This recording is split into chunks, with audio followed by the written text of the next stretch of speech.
Ya. Assalamualaikum warahmatullahi wabarakatuh. Suara Ibu apa sudah bisa didengar? Sudah, Ibu. Ya, mari kita mulai ya. Perkuliahan hari ini. Nah, sebelum memulai, silakan untuk lebih dahulu membacakan doa dipimpin oleh komitinya. Siapa komitinya? Baik, Bu. Siap, Bu. Ahmad Eka, Bu. Iya, silakan. Baik, bismillahirrahmanirrahim. Sebelum kita memulai perkuliahan pada hari ini, alangkah baiknya kita berdoa terlebih dahulu. Berdoa dipersilahkan.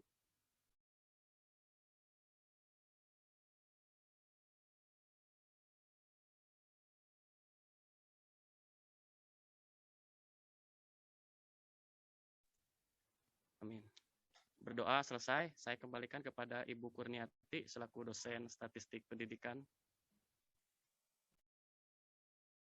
Baik, hari ini adalah pertama kali kalian presentasi ya. Jadi Ibu persilahkan untuk kelompok 1 mempresentasikan makalahnya. Yang pertama presentasi dulu, nanti kalau ada waktu kita bahas dengan tugas ya. Kan Ibu ngasih tugas kemarin di LMS ya. Kalau masih ada waktu. Kita sampai jam berapa? Statistik itu 2 SKS ya, sejam setengah ya? Sampai Iya, setengah Bu. 11 ya, sampai setengah 11. Ya, kalau ada waktu kita membahas tugas. Kalau tidak ada ya tidak apa-apa ya, itu. Nah, untuk kelompok yang membahas tugas berarti kelompok yang lain bukan kelompok 1 ya. Karena itu kan bukan kelompok tugas individu ya. Jadi siapa saja bisa kalau untuk pembahasan tugas. Baik, Ibu persilakan untuk kelompok 1 mempresentasikan makalahnya. Silakan. Tolong dijadiin co-hostnya Fatan yang jadi co-host. Iya, bentar.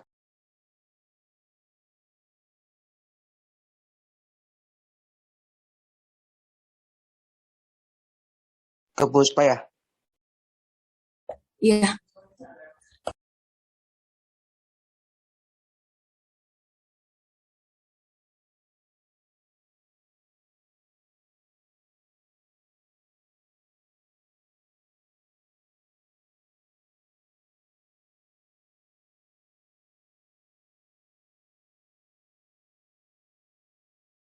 Nggak ada jadi co-host, Puspa.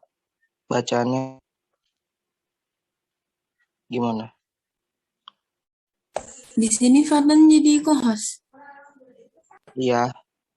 Sebentar ya. Maksudnya tuh di partisipannya itu nggak bisa jadiin co-host, Puspa. Yang bisa jadiin co-host kayaknya cuma host nih. Iya. Hostnya Ibu Kurniati. Oh, hostnya masih di Ibu. Sekarang Ibu kasihin ke siapa? Ke Puspa, Bu. Puspa. Oke.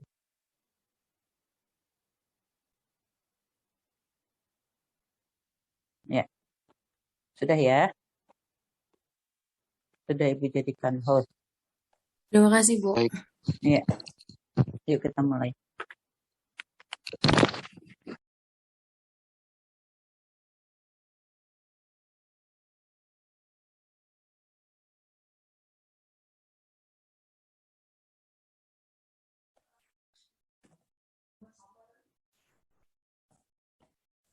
Assalamualaikum warahmatullahi wabarakatuh. Waalaikumsalam warahmatullahi wabarakatuh. Alhamdulillahirrahmanirrahim. Wassalatu wassalamu ala asrofil anbiya'i wal mursalin wa ala alihi wa sahbihi ajma'in amma ba'du. Segala puji bagi Allah yang telah memberikan sebaik-baiknya nikmat berupa iman dan Islam. Semoga salawat dan keselamatan selalu tercurahkan kepada Nabi Muhammad SAW, keluarga, dan sahabat-sahabatnya. Kepada yang terhormat dosen pengampu mata kuliah Statistika Pendidikan, Ibu Dr. Kurniati MSI, dan rekan-rekan mahasiswi yang saya sayangi. Perkenalkan, nama saya Puspa Ayunitia Sanavia sebagai moderator. Di sini, kami kelompok 1 akan mempresentasikan materi jenis-jenis statistika pendidikan. Kelompok kami beranggotakan Ali Aryani, Deviana Maulidia, Puspa Ayunitia Sanavia, Safa Haula, dan Siti Nurhaliza. Slide selanjutnya akan dibacakan oleh Alia.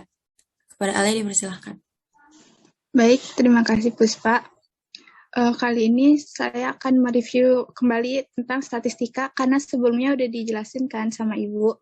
Jadi statistika itu salah satu jenis sains dan ilmu pengetahuan dalam pengambilan suatu keputusan yang belum pasti.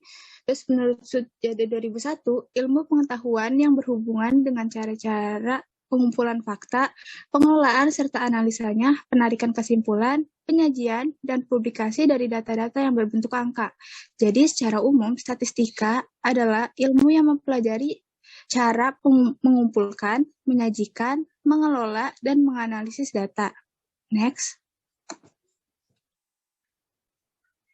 Selanjutnya yaitu statistika pendidikan.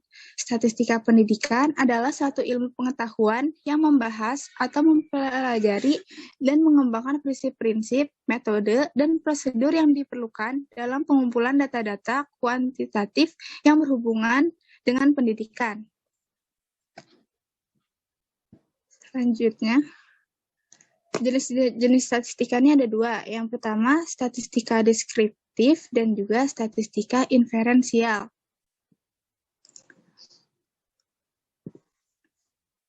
Kalau misalkan statistika deskriptif adalah statistik yang berhubungan dengan bagaimana data dapat digambarkan, dideskripsikan, atau disimpulkan, baik secara numerik, misalkan menghitung median, modus, atau secara grafis dalam bentuk tabel maupun grafik untuk mendapatkan gambaran sekilas mengenai data tersebut sehingga lebih mudah dibaca dan bermakna. Next. Contohnya di sini kan ada diagram batang ya yang isinya tentang jumlah ekstrakurikuler yang diikutin sama kelas 4 SD. Di sebelah kiri kan agak sulit dibaca. Kalau misalkan kita ubah jadi ke statistik deskriptif, jadi itu lebih mudah gitu buat dipahami, jadi lebih mudah buat dibaca. Selanjutnya akan saya kembalikan ke moderator.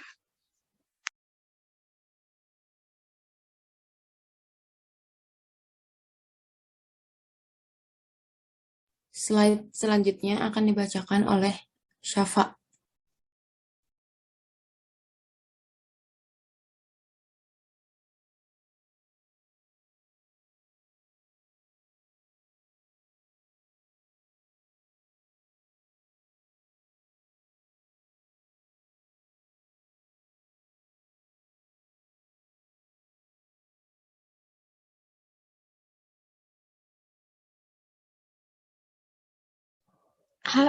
Assalamualaikum.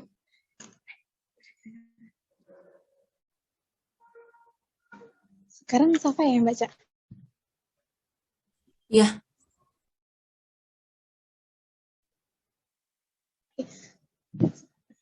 Oke, untuk yang selanjutnya yakni statistika inferensial. Statistika inferensial adalah statistik yang tidak hanya penyajian data, tetapi untuk menarik sebuah kesimpulan.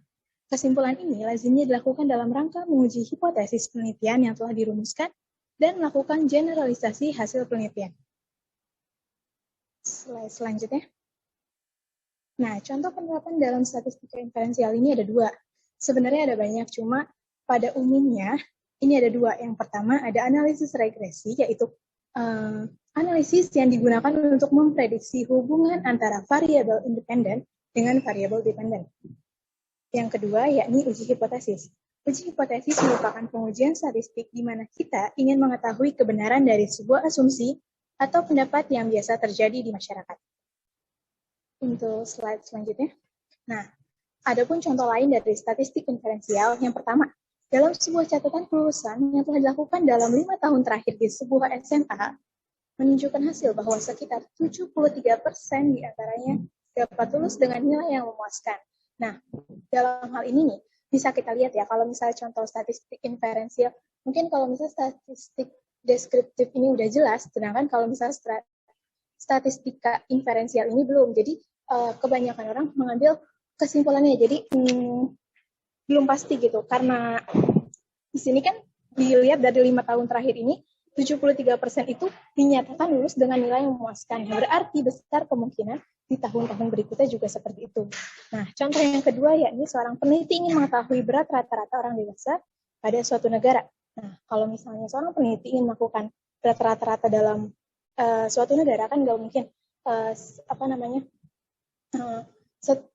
setiap orang itu dihitung beratnya berapa untuk mengetahui, kan nggak mungkin. Jadi kita menggunakan statistik inferensial ini. Misalnya diambil beberapa sampel atau beberapa sampel dihitung, nanti baru dia dihitung. Jadi ibaratnya kita ngambil rata-ratanya gitu. Untuk slide selanjutnya. Nah, dalam statistik inferensial ini terbagi menjadi 2, yakni statistik parametrik dan statistika non-parametrik. Untuk selanjutnya saya kembalikan ke moderator. Terima kasih. Dan selanjutnya akan dibacakan oleh Deviana. Kepada Deviana dipersilahkan. Baik, terima kasih. Kedengaran nggak suaranya? Halo? Kedengaran nggak? Kecil, Dev. Masih kecil nggak? Cukup? Cukup. Oke. Di sini saya akan menjelaskan tentang statistika parametrik dari bagian dari statistika inferensial. Di sini disebutkan kalau statistika parametrik ini adalah uji hipotesis yang menguji perbedaan rata-rata pada populasi. Syaratnya itu parameter populasi harus memenuhi syarat distribusi normal dan memiliki data minimal interval dan rasio. Di sini maksud distribusi normal itu, misalnya kita udah punya data. Nah, data ini udah dihitung dengan rumus, lalu dijadikan grafik, maka grafik tersebut akan membentuk sebuah lonceng. Misalnya grafiknya tidak membentuk lonceng dan kayak variansinya itu berbeda, itu nanti bentuknya akan melenceng ke kanan atau ke kiri. Itu artinya distribusinya nggak normal. Sedangkan kalau data interval dan rasio, itu datanya harus ada 0 mutlak atau tidak ada 0 mutlak. Di sini data interval ini sebenarnya bakal dijelasin lebih jelas di pertemuan minggu depan, tapi sekilas kalau yang interval ini kayak suhu ruangan bisa, terus kalau rasio itu kayak berat badan, tinggi, kayak gitu. Nah, contoh ujinya ini di sini ada ANAVA, T-test, F-test, regresi. Di sini misalnya kalau T-test nih kita ngebandingin 2 sampel. Misalnya pengen ngebandingin kelas A sama kelas B, itu masuknya ke T-test. Sedangkan kalau ANAVA tuh ngebandingin 2 atau lebih sampel. Bisa beberapa langsung dibandingkan gitu. Jadi intinya kalau statistika parametrik ini dia cuma menguji perbedaan dari rata-rata di sebuah populasi. Seperti itu. Selanjutnya akan ada statistika non-parametrik yang dijelaskan oleh Ica. Silakan Ica. Baik, terima kasih Deviana. Selanjutnya ada statistika non-parametrik. Statistika non-parametrik adalah uji yang tidak membutuhkan asumsi parameter apapun untuk populasi yang diuji, atau dalam bahasa sederhana, uji ini tidak bergantung pada parameter populasi. Dalam uji statistik non-parametrik, tidak ada parameter yang digunakan dan tidak ada distribusi yang harus diketahui. Biasanya menggunakan data nominal dan ordinal. Nah, di sini kan ada data nominal dan ordinal. Nah, itu tuh maksudnya skala nominal itu skala buat data yang kategori. Jadi jenis datanya itu benar-benar yang cuma buat ngekategoriin sesuatu tanpa ada pemeringkatannya. Contohnya kayak jenis, kelamin, agama, kayak gitu. Skala ordinal itu skala buat data yang kategori tapi ada peningkatannya, contohnya kayak ranking 1, 2, 3, terus tingkat 1, 2, 3 gitu. Terus juga di sini ada contohnya statistika non-parametrik kan. yaitu ada korelasi Sperman rank itu yaitu koefisien untuk menentukan dua variabel yang berbeda tapi khusus untuk data original. Terus ada Kendall-Tau. Kendall-Tau itu korelasi untuk mengukur tingkat kesesuaian dua variabel dari data original yang sudah dikorelasikan dari Sperman rank itu. Terus ada Cauchy kuadrat, yaitu ada uji komparatif dari dua variabel sama non-parameter dari data nominal. Selanjutnya akan sekali lagi oleh Deviana. Baik, Ica, terima kasih. Kedengaran nggak sore? Di sini ada contoh sederhananya.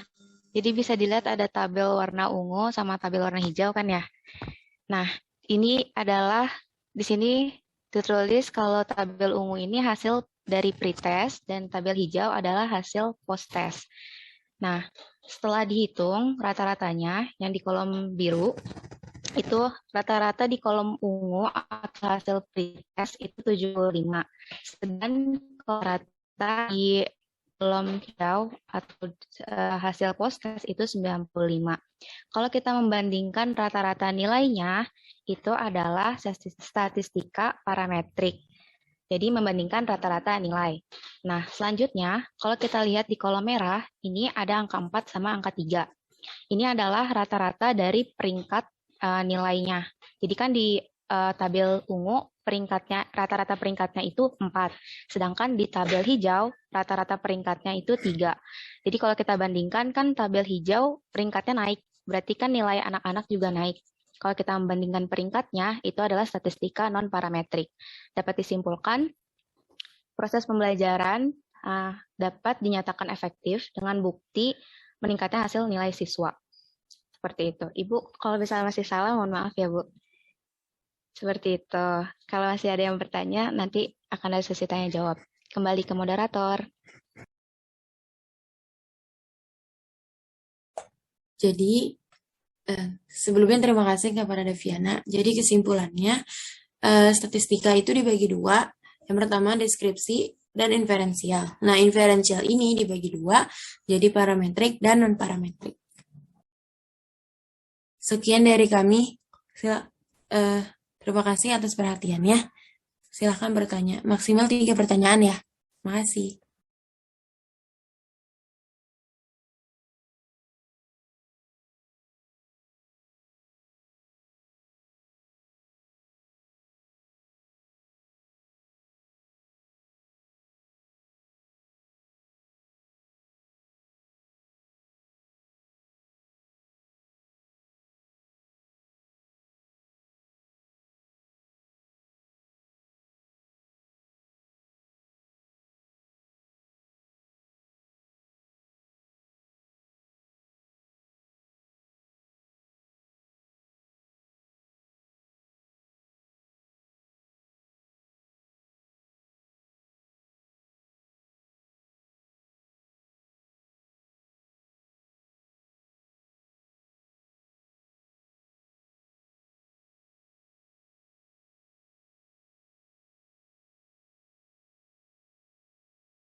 Ya, selanjutnya silakan dilanjutkan dengan sesi tanya jawab ya.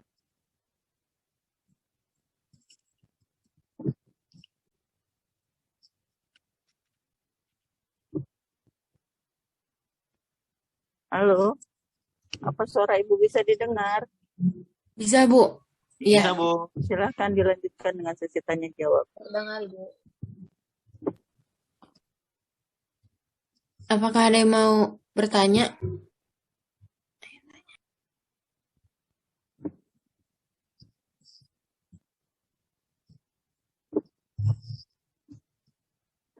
Ya, diberi kesempatan untuk 3 orang penanya ya. Boleh seputar apa saja yang penting tentang statistika.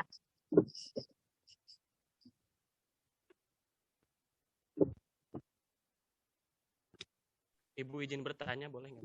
Iya, siapa ini? Suara siapa? Ahmad Eka, Bu. Ya, Ahmad Eka. Silakan Ahmad. Mau bertanya tentang tadi yang statistik parametrik dan non parametrik. Slide keberapa ya, lupa lagi tadi. Ini pertanyaannya. Maaf, suaranya kecil banget, Mang. Bentar ya, dipakai headset soalnya. Halo, Assalamualaikum, jelas gak? Tes. Masih kecil, tapi ya kedengar lah. Halo, tes. Iya. Kedengaran? Kedengeran tapi kecil, tapi nggak apa-apa deh. Iya, pertanyaannya seputar tadi ya, statistik parametrik dan non parametrik. Nah, apa ya? Keuntungan dari kegunaan memakai statistik non parametrik dan parametrik itu apa dalam penelitian? Keuntungannya?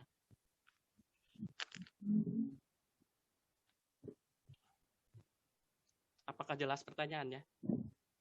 Iya, dicatat ya sama penyaji. Keuntungan menggunakan statistik parametrik dan non parametrik itu apa? Ya, silakan didiskusikan dulu, kemudian dijawab pertanyaannya. Ya, pertanyaan yang lain silakan. Itu tadi Ibu Ahmad Eka. bertanya, Ibu. Iya, siapa ini? Hudri, Ibu. Hudri. Iya, Ibu. Iya. Ibu, apa kan pertanyaannya? Ada banyak statistik ya tadi yang disampaikan, ada deskriptif, interversial, terus ada parametrik dan non parametrik.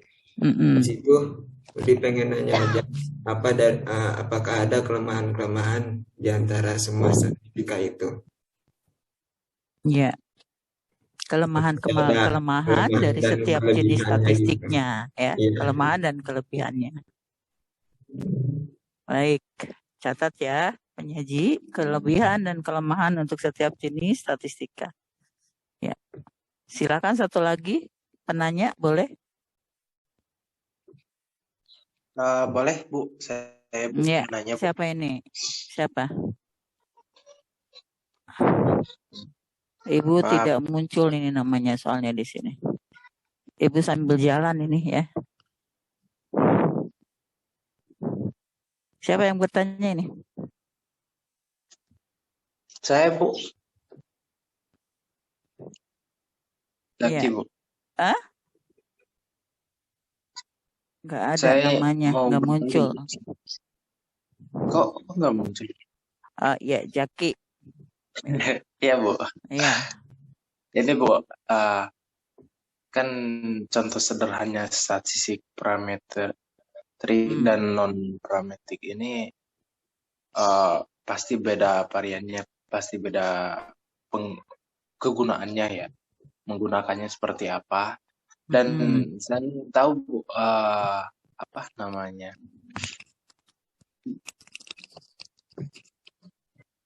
bukan gejala ya,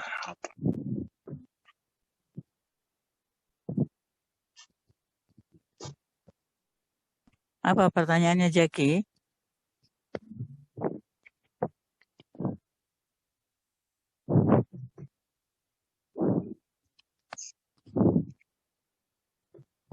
ketika menggunakan statistik parametrik itu, yang parametrik dan non parametrik itu, apa kendalanya di setiap masing-masing tersebut menggunakan statistik parametrik dan non parametrik, kendala di masing-masing tersebut. Ya. Kasih. Ya, berarti yang ditanyakan Jaki ini adalah kapan menggunakan setiap jenis statistik itu, ya, kapan digunakannya, gitu. Jadi kan artinya kendala-kendala yang tidak, apa istilahnya, tidak mengizinkan dia menggunakan statistik tersebut, harus menggunakan statistik yang lainnya, gitu ya. Jadi ini adalah kondisi di mana statistik itu bisa digunakan, ya. Artinya boleh dan tidak bolehnya itu bagaimana. Ya, jadi persyaratan menggunakan, ya. Baik, 3 pertanyaan sudah. Yang pertama, keuntungan menggunakan parametrik dan non parametrik. Yang kedua, tadi Kudri apa? mengukur apa ya tadi Kelebihan pertanyaannya? dan kekurangannya, Bu. Oh, kelebihan dan kekurangan. Dan ketiga, Jaki, persyaratan untuk menggunakan setiap statistik itu ya. Kendala-kendalanya apa? Ya silakan didiskusikan oleh kelompok penyaji.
Ses, kedengeran nggak? Izin menjawab pertanyaan yang pertama ya. Apa kekurangan dan kelebihan dari statistik parametrik dan non-parametrik? Jadi kita mulai dari statistik parametrik dulu. Itu kelebihannya, dia syarat-syarat parameternya dari satu populasi biasanya nggak diuji dan dianggap memenuhi syarat. Dan pengukuran pada datanya itu dilakukan dengan kuat. Jadi udah pasti gitu datanya itu udah berdistribusi normal. Terus observasi bebas satu sama lain dan ditarik dari populasi yang sebentar ya.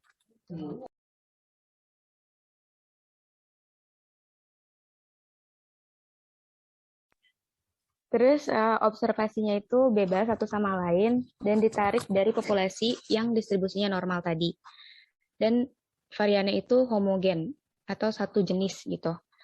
Sedangkan kalau kelebihan dari non-parametrik, dia itu pernyataannya memungkinkan yang diperoleh dari sebagian besar tes statistik adalah kemungkinan yang eksak.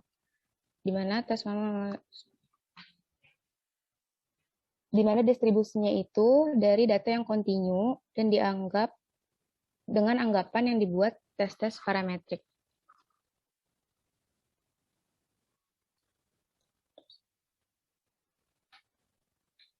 Nah, kalau yang non-parametrik itu, dia bisa menggunakan sampel yang sifat distribusinya tidak diketahui secara pasti. Jadi misalnya distribusinya itu belum tahu nih normal atau enggak, dia bisa pakai uji statistik non-parametrik.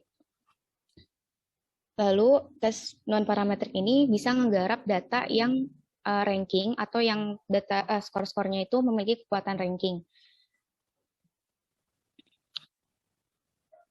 Lalu lebih mudah dipelajari dibandingkan yang parametrik, karena nggak perlu memenuhi syarat-syarat tertentu gitu.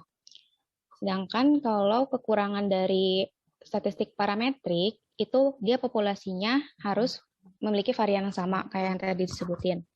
Terus variabelnya harus diteliti dan diukur dengan skala interval. Jadi harus dihitung dulu nih, variabelnya ini udah memenuhi syarat atau belum. Dan yang pastinya persyaratan populasi tadi harus berdistribusi normal. Lalu kalau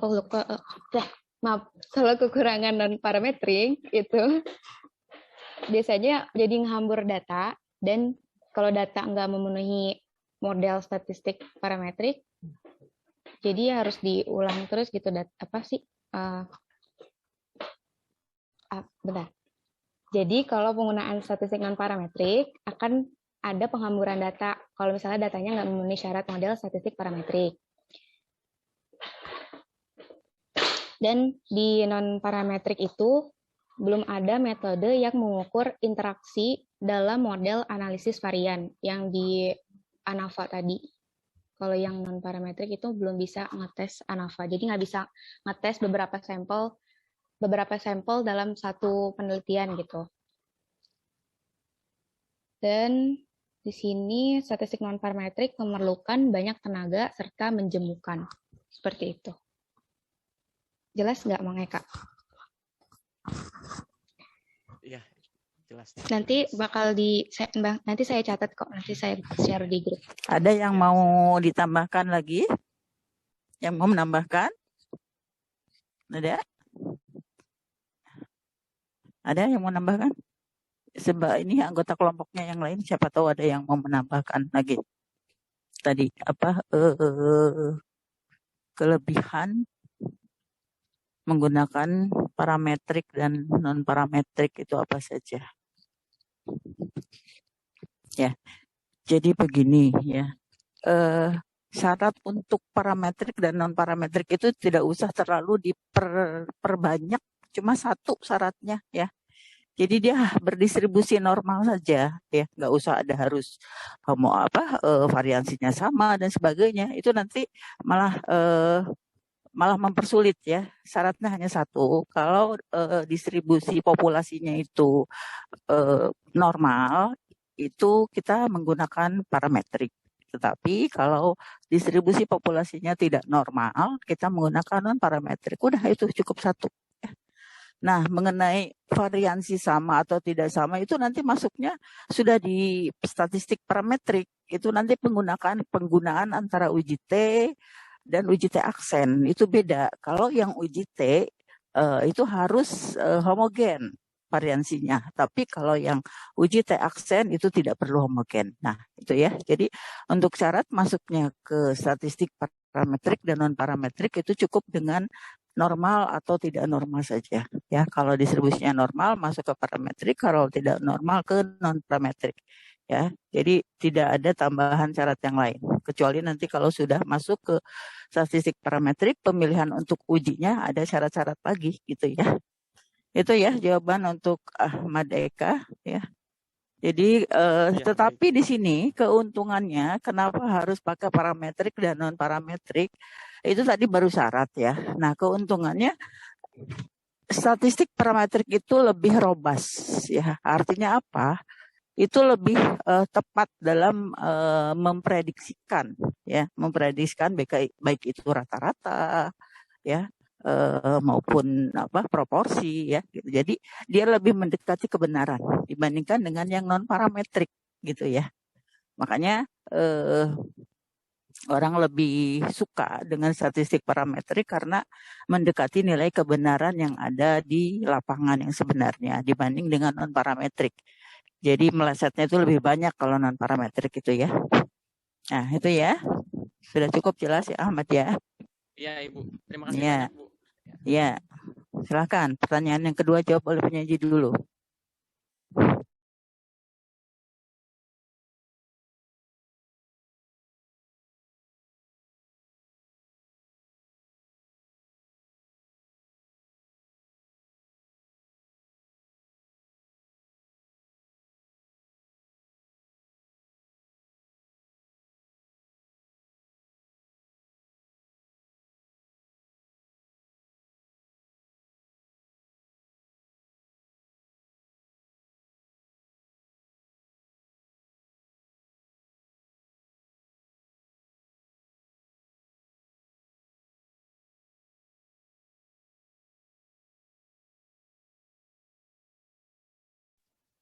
Ya, silakan. Kelompok penyaji menjawab pertanyaan nomor 2.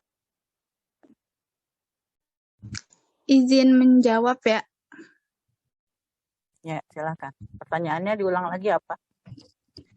Tadi pertanyaannya, apakah ada kelemahan dari jenis statistiknya? Betul nggak? Tadi siapa yang nanya? Ahudri ya? Iya, saya sebenarnya nanyanya kelemahan dan kelebihannya. Oh, kelemahan dan statistik yang deskriptif, interversial, dan itu tadi. Tapi udah ngejelasin parametrik dan non parametrik sih. Oh ya udah. Pertanyaan yang pertama itu tentang kegunaan yang Mang Eka, bukan kelebihan dan kekurangan perasaan.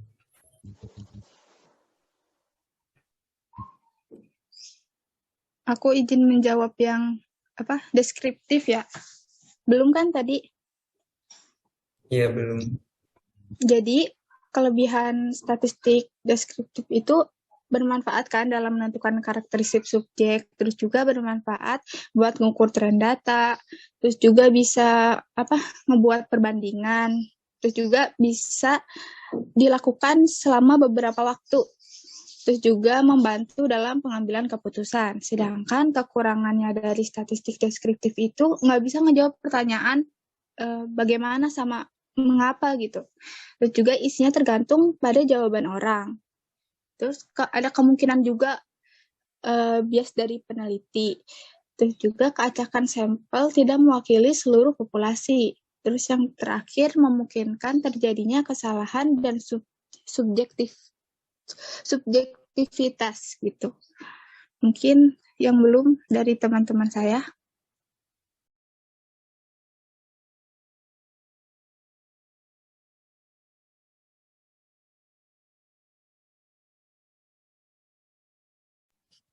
Ya.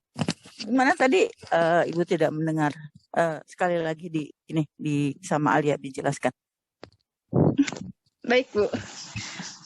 Kan kelebihan dari statistik deskriptif ini bermanfaat dalam menentukan karakteristik subjek, bermanfaat juga buat mengukur tren data, mampu membuat perbandingan, terus juga bisa dilakukan selama beberapa waktu.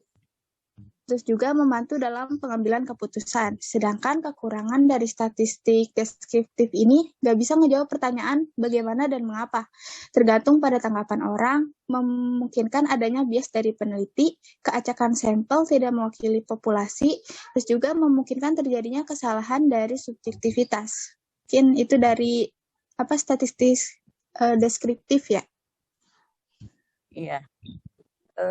Ibu tambahkan ya, untuk statistik deskriptif itu hanya dipakai untuk menggambarkan suatu keadaan. Sedangkan statistik inferensi bisa untuk memprediksi meramalkan.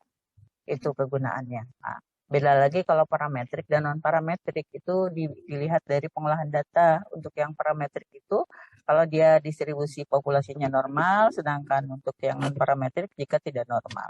Itu ya jawaban untuk pertanyaan yang apa tadi? Yang kedua ya. Tinggal pertanyaan yang ketiga.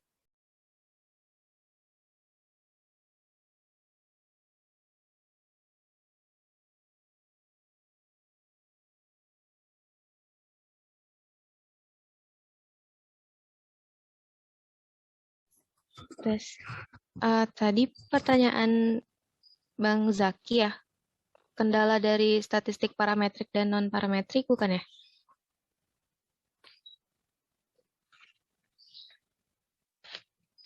Bang Zaki? Iya, boleh. Tadi pertanyaannya mana tadi? Yang tadi Kendala dari statistik parametrik dan non-parametrik dalam penelitian, gitu ya? Kendala yang bagaimana apa? Kapan digunakan?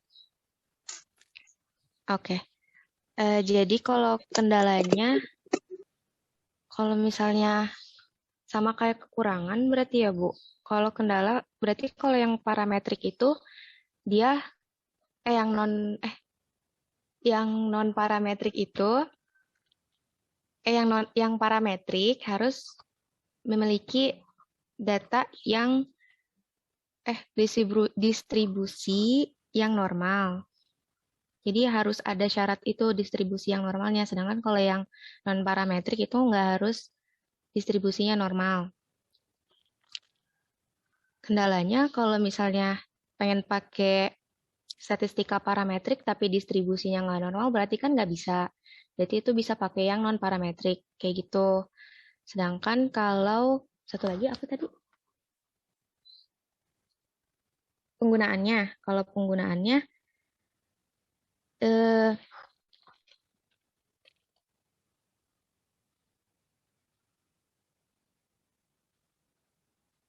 Kalau penggunaannya statistika parametrik misalnya di kelas tadi, misalnya kita pengen ngebandingin nilai kelas A sama kelas B itu kayak gimana, itu bisa pakai yang parametrik.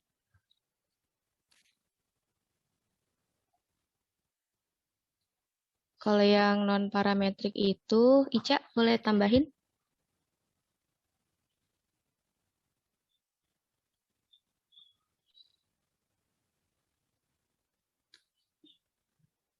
Kalau yang non-parametrik itu dia ngebandingin peringkatnya.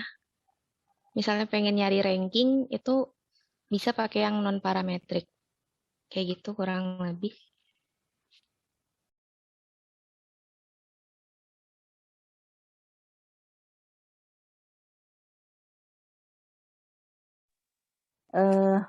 Tadi apa kendala ya? Kendala menggunakan statistik parametrik. Jadi begini, kendala menggunakan setiap masing-masing jenis statistik itu berarti kan tergantung dari fungsi apa yang ingin kita ketahui. Ya. Kalau kita ingin menjelaskan gambaran suatu keadaan, otomatis kita tidak bisa kita bisa menggunakan statistik deskriptif maupun inferensi. Tapi kalau kita ingin sampai menduga atau meramalkan sesuatu, kita tidak bisa hanya menggunakan statistik deskriptif. Itu kendalanya. Artinya statistik deskriptif tidak bisa menjelaskan untuk meramalkan sesuatu, gitu ya. Tetapi kalau inferensi, selain menggambarkan, dia juga bisa meramalkan. Jadi dia lebih luas cakupannya kalau inferensi itu. Kemudian kendala untuk statistik parametrik itu keterbatasannya dia harus distribusi yang digunakan itu normal ya, distribusi populasinya. Kalau tidak normal tidak bisa menggunakan statistik parametrik, kita harus menggunakan non parametrik.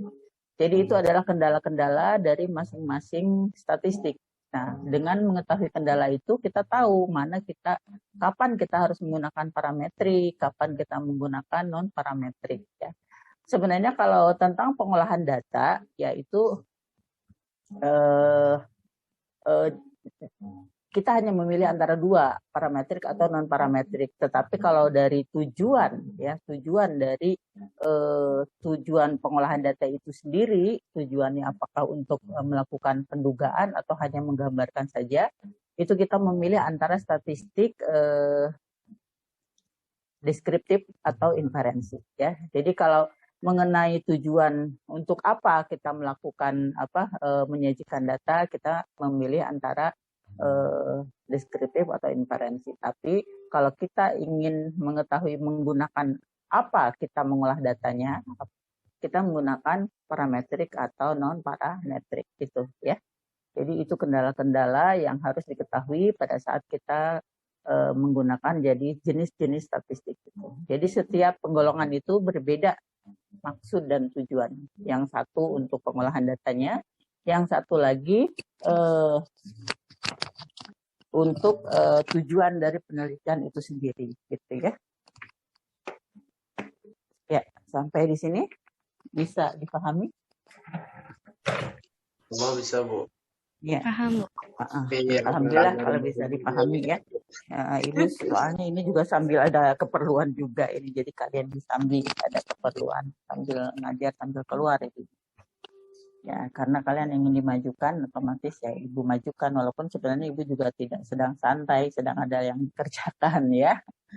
Ya tidak apa-apa, yang penting kalian sudah bisa mengikuti perkuliahan dengan baik, semua sudah presentasi, dan kemungkinan kita tidak bahas dulu tugas sekarang ya, karena kayaknya tidak memungkinkan, ibunya juga ini agak repot gitu, jadi perhatiannya pecah ke sana kemari. Jadi kita cukup materi saja dulu hari ini ya. Iya, Ibu. Ya, baik, nanti Ibu. untuk minggu depan baru kita bahas untuk tugas-tugasnya ya. Ya, kalau begitu kita akhiri saja perkuliahan kita hari ini ya. Ibu sekarang posisi sedang ada di rumah lagi. Kita akhiri perkuliahan kita hari ini dengan ucapan alhamdulillah bersama-sama. Alhamdulillahirabbil alamin.